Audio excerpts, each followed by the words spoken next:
Hello, hello, and welcome. My name is Sarah Posh, and I'm so excited to be here with you today. This is my first ever weekly YouTube astrology podcast. I don't have a name for it yet. The only thing I know for sure is that I'm going to be aligning the release of these weekly podcasts with the rhythm of the lunar phases in the lunar cycle. So the first episode begins on May 4th, and this is the start of the first quarter waxing moon phase of this Taurus new moon lunar cycle. The first quarter moon is all about the time of the lunar cycle when we bring what we've seeded with intention at the new moon into action. This is a time when we start learning through trial and error. And so it's so perfect, it's so astrology good that I'm challenging myself to do the very thing that I'm going to talk to you about using this week's astrology for, which is just freaking try. Don't have it all figured out. Just do it. Just do it and see how it goes. So thanks for being here with me. We're going to figure this out. It'll get better. I promise. I hope.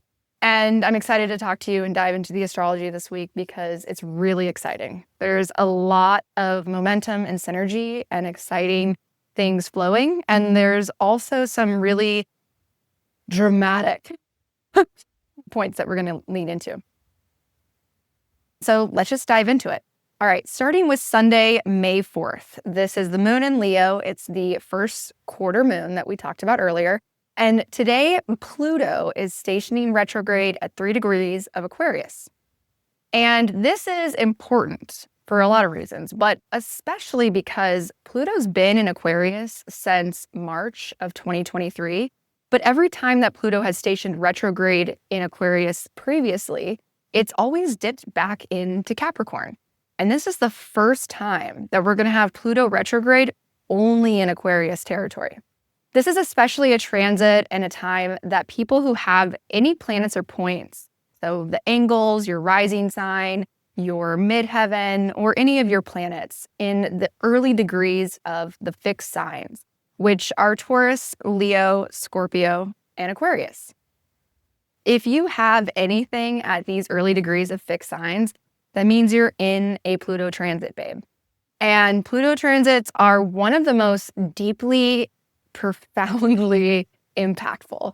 I feel that we feel them the most because they last for such a long time because Pluto travels so slowly that the change that they give or invite us into is so much deeper. Even Saturn transits, which everybody can feel, right? And those last what feels like forever. But even that isn't as deep or as long as Pluto. Another thing to know about a Pluto transit is that because of Pluto's synodic cycle of 248 years, that means that not everybody or every planet in your chart is even guaranteed to receive any Pluto transit in this lifetime. So when you're receiving a Pluto transit, this is once in many lifetimes transit that you're going through, that Pluto is activating. So back to Pluto stationing retrograde. It's going to retrograde from 3 degrees back to 1 degrees, and it will station direct on October 13th. So from May 4th until October 13th, we are taking all that Pluto has initiated in regards to the big changes. You can feel like there's this whole new frontier of possibility and invitation to completely evolve the things that we need to in order to actually sustain and thrive in the direction that life is moving us. Pluto usually starts transits in a sort of destruction phase. It brings everything to the surface that we have to come to terms with or we have to confront is no longer viable, right? It's no longer resourcing the direction that we're being asked to go, that we're growing into and evolving into. This is the natural process of evolution. In order to become a new form, we need to shed the previous outgrown form.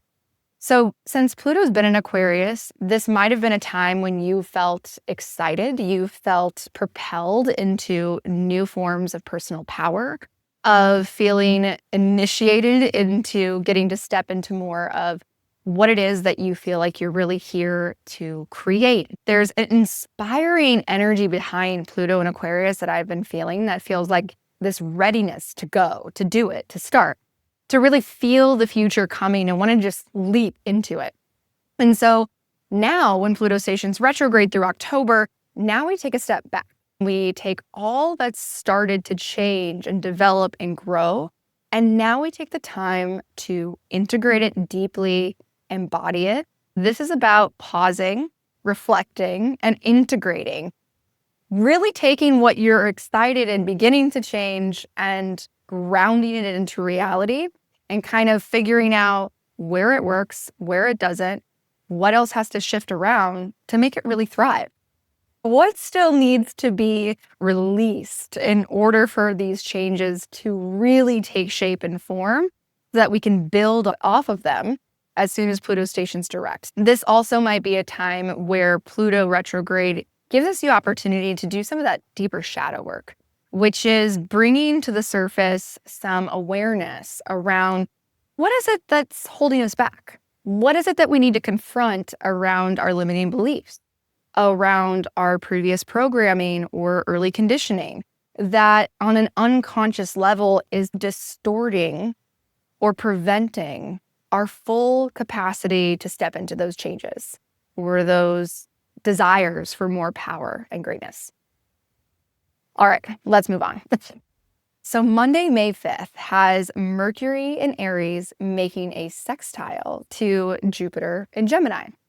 There's a couple reasons why this transit is even more exciting than just the Mercury-Jupiter sextile, and I'm going to tell you why. First, Jupiter is in Gemini, which is ruled by Mercury, so there's a mutual reception here that adds and layers to the themes of the sextile of collaboration and mutual reciprocity and synergy that's happening.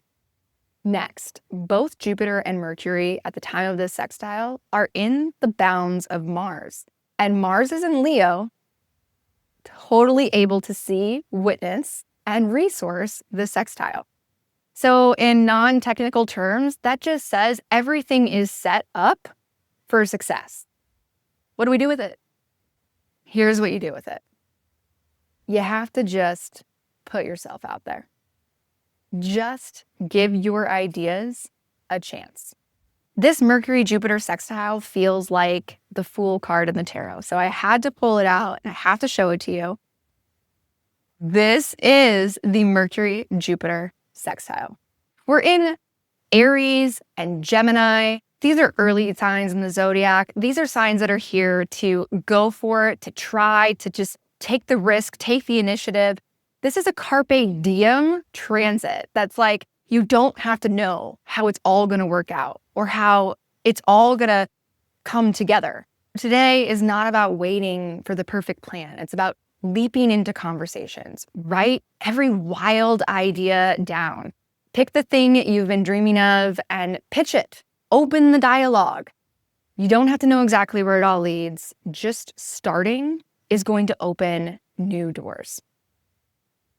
And part of the way that I'm working with this transit personally is launching this really imperfect podcast. I have this idea. I'm just going to put it out there and we're going to start this conversation and see where it goes.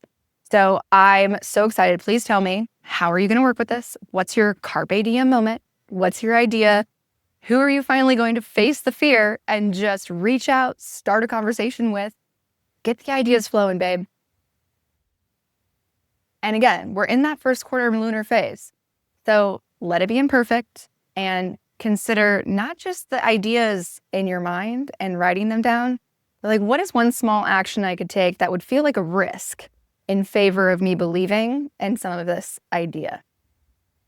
The other thing that's happening with this transit on Monday, May 5th, is that the moon is also shifting into Virgo, also ruled by Mercury. So the moon is connected to what's happening. The moon is like, okay, not only do I have these big ideas or exciting conversations or invitations that are coming or that I want to put out, but Luna in Virgo is like, yeah, babe. And there's this really cool practical application or potential function. There's a deeper purpose. There's a devotional practice. Moon in Virgo, totally participating with this Mercury-Jupiter sextile. Keep it practical, keep it simple, and keep it connected to some sort of sense of deeper service and purpose. So let's talk about May 6th. We've got Venus in Aries, totally out of retrograde, thank God, making a sextile to Pluto, who just stationed retrograde. This is a full circle moment around the reckoning that's been happening within relationships. Venus has been sextiling Pluto since early February, and Venus-Pluto dynamics always have a form of reckoning. It usually presents some sort of internal or external power struggle within our relationship dynamics or any of our exchanges and relationship exchanges. So Venus in a sextile to Pluto says that while there might be some reckoning that we've all been going through in our relationships since early February, the sextile tells us that it's supportive. Everything that we've been willing to confront, all of the hard truths that we've had to speak, all of the hard conversations that we've had to have, every time that we've gone deeper than surface level within our relationships and opened this space for the messiness of what it means to actually get real and go deep with the people that we care about, the people that we're in partnership with. This Venus-Pluto has been rewarding these relationships. At the times of these sextiles, I'm thinking of a couple colleagues that I know who every single trek point, including this week, it's coming back again. It's like they're having the same conversation about the same issue, but every single time there's a different layer, a depth of intimacy and understanding that both people are receiving and exchanging. And that's the gift of this Venus sextile Pluto this week.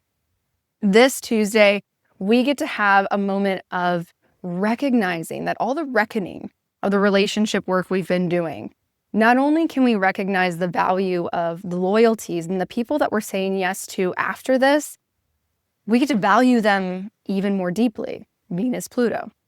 And we get a greater sense of empowerment for how we've personally been asked to evolve and show up through these relationship reckonings. So the first transit of Venus sextile Pluto was back on February 2nd.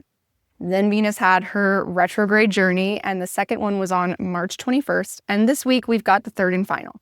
So I want you to take note and kind of check in with yourself. What relationships at this point am I recognizing have the capacity to go deep with me, that can really meet me and value me, that aren't perfect, right? They're messy, but I almost appreciate that more because together we're able to hold a deeper space of potential, of creativity.